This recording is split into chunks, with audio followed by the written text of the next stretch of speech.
Hello, my name is David Best. I am Professor and Director of the Centre for Addiction Recovery Research at Leeds Trinity University, and I'm the co-founder and director of two consultancy companies.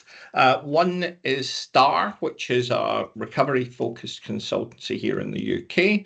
The other is the Recovery Outcomes Institute, which is based in Florida in the United States.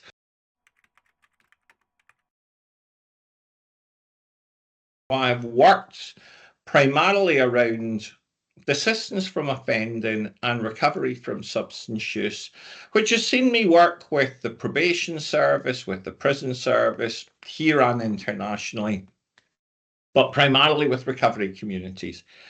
And the models of desistance and recovery significantly overlap. Fundamentally, they both have as core components jobs, friends, and houses.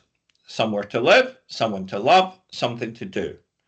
And if you add to that changes in meaningful identity, some sense of purposeful, positive identity that people grow and develop over time, you really have the key to my work.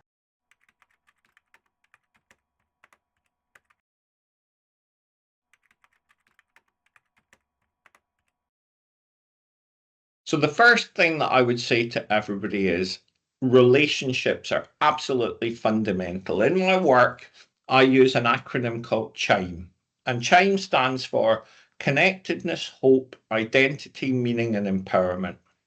But fundamentally, the starting point for every successful journey is a positive human connection, a sense of going the extra yard, making that genuine human link with somebody. And it's a humanistic principle that, for me, the relational component of helping people to change is fundamentally important. And it's not just a case of be polite, be respectful, but it is that sense of making a genuine link and connection. And if you're not able or don't have the time or resource to do that, make sure you direct people to do.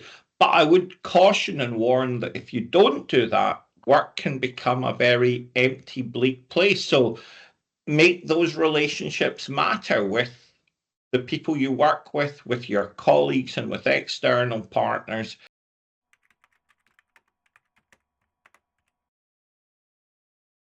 The second thing I think is so important is around networks and connections. One of the huge challenges of working with people with complex problems is not to try and do it all yourself.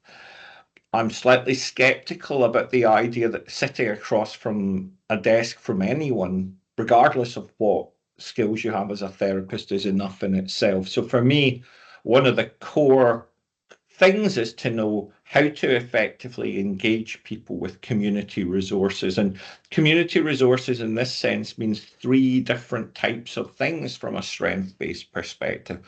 One, to support people to effectively engage with professionals of all kinds.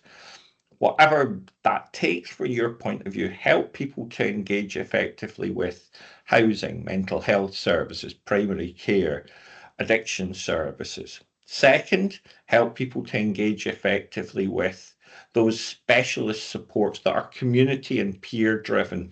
Particularly, I'm thinking about people with drug and alcohol problems. We're linking them into things like Alcoholics Anonymous, Narcotics Anonymous, Smart Recovery, Women for Sobriety, those groups that become very powerful peer influences.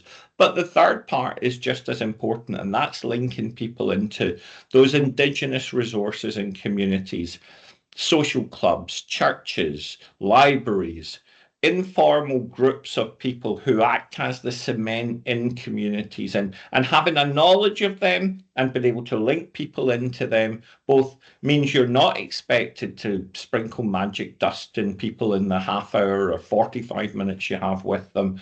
But it also means that they have potential social resources and community resources that enable them to create the scaffolding and conditions that allow long-term change to happen.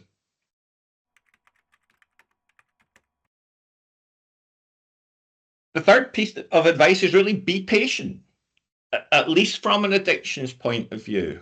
The average length of an addiction career is estimated to be 28 years. What that means typically is that people will start using illicit substances pre-teen years, 10, 11, 12, 13. They will have probably 7 or 8 years of non-problematic use. They will then have 5 to 7 years of self-initiated attempts at stopping. They will then potentially have around 8 years of being in and out of specialist treatment services, and that will be followed by 5 years, which is how long the recovery journey takes. For a lot of people, failing is part of the process of growing. Nothing is quick. It seems to me that long-term desistance and long-term recovery is a journey over time where the role of the professional is both to show what is possible, and frequently that will include peers, but also to keep opening those doors. And the phrase that annoys me more is this kind of distorted definition of madness as attempting the same thing over and over, expecting different results. Well, it seems to me if you take something like residential rehabilitation or therapeutic communities, that's exactly what we do. And it's what we ought to do, because people grow and change and become ready for these things. And effectively, our part of the solution is making sure the right doors are open when the person is ready to step through them. So patience, empathy, tolerance, and willingness to go that long road with somebody is fundamental.